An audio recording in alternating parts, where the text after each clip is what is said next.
Right then, this video is the URBEX adventure in Shoreditch, and let's start off with London's most grim car park. This car park has always fascinated me because it is so grotty looking and it looks very different to a normal car park. There's no car ramps in this car park. Instead, there's car lifts to take the cars up to the different floors. It's a very much a space savings of car park built into a very limited amount of space in this very high rise area. And it's just such an odd looking car park. It's been abandoned for quite a long time now. And it looks like a right rough car park, so let's go and explore it. And let's go up the stairs to the top floor. And here I'm on the top floor of this car park. Let's take a look around.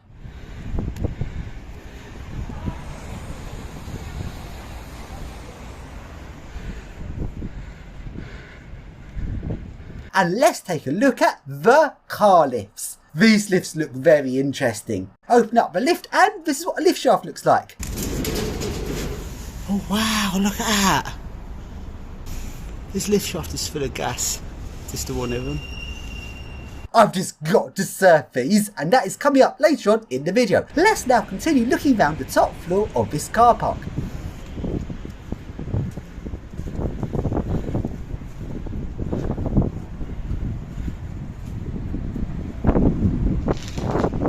And now climb up to the upper level where the motor room and mobile masts are. Sadly, the motor room was locked.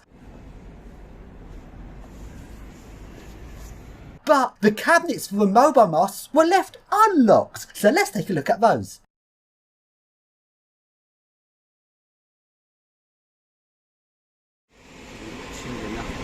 Two of them are off because I'm guessing it's that one up there, there's graffiti on it.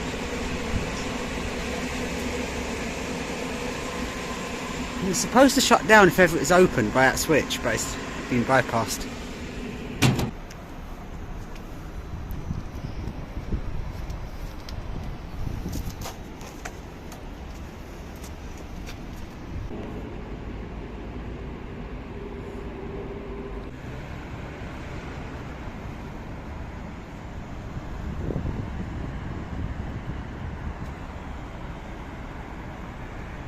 And now I'll go down to one of the lower floors in the car park. And this lower floor looks very grim. It's grim.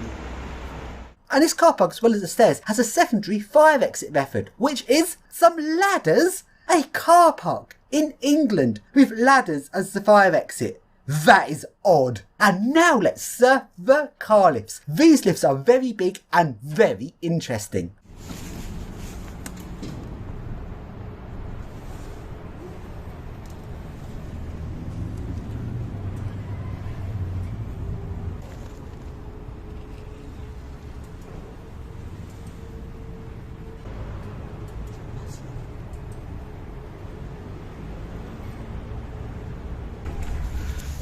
Inside that lift, it's weird on the inside.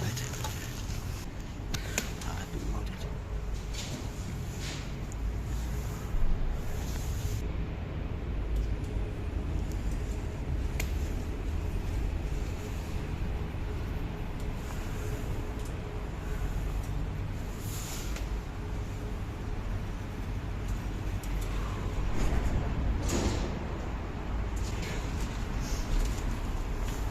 Drives you out the door. Interesting. And now we got out of the lift and we now go down the stairs to the basement level on this car park, which looks very spooky.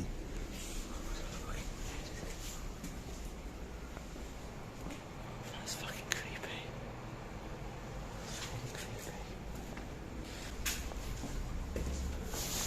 So we now leave this car park and go to another place in Shoreditch, which is the tea building, an old warehouse that used to supply tea. This place has now been converted to units to let. This building is very interesting, but before we explore inside the building, let's go onto the roof, because on the roof there is this tea sign, which I really want to climb on. So here I'm up on the roof. Let's take a look around.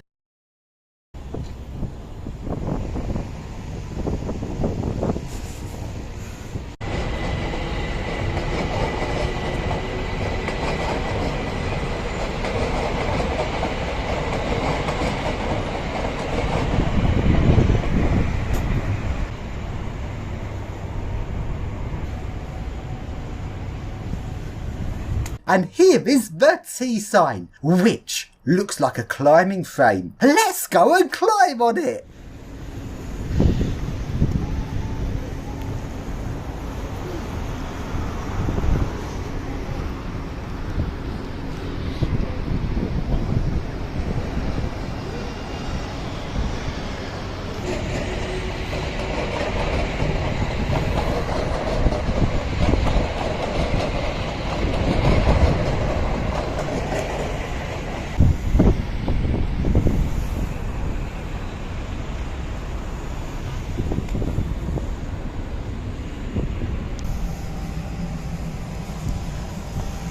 So then, now let's go and take a look around the inside of the T building. Now this is an old warehouse conversion. These warehouse conversions are very hit and miss. This one's been done a lot better than some of the others I've seen. And although a lot of the interior is now modern stuff, have styled the new stuff they put in to sort of match the old styling of the building. For example, these lift buttons. Now to me, these look very fake, but it is a good fake. This building has 2 passenger lifts and 2 goods lifts. These lifts were some very old lifts dating to when the building was built, and then modernised by Evans in the 70s. They've then been modernised again with Leicester controls. First we take a look at the passenger lifts. The interior of these lifts looks particularly fake to me, but it is a good fake. They have made us look more authentic than other modern fake lifts I've seen. And now let's surf on top of this lift. And the lift shaft is a really nice old warehouse shaft.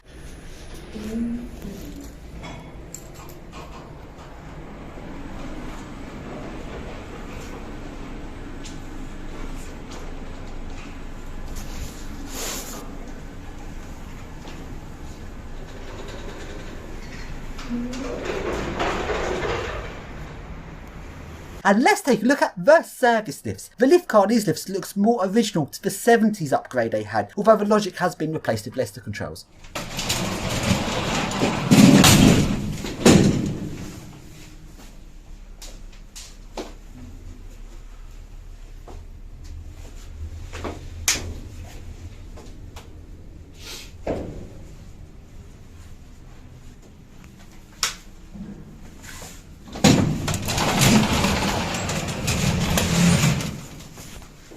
Then we now leave the T building and we now go along to the next URBEX site in Shoreditch, which is the 1983 underground trains. Some very weird underground trains which I don't think I ever went on. They're odd because they're the deep version of the D train, and while the D train actually ran in service for a long time, these didn't run in service for very long at all. I'm not sure what was wrong with them. They got replaced with the 1996 train, so that's just 13 years in service before they were replaced. Not long at all. These trains have single doors like the D train. They're just such an odd train.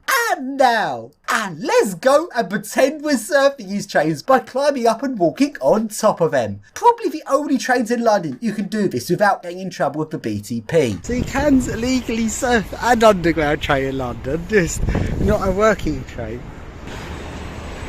This is nice.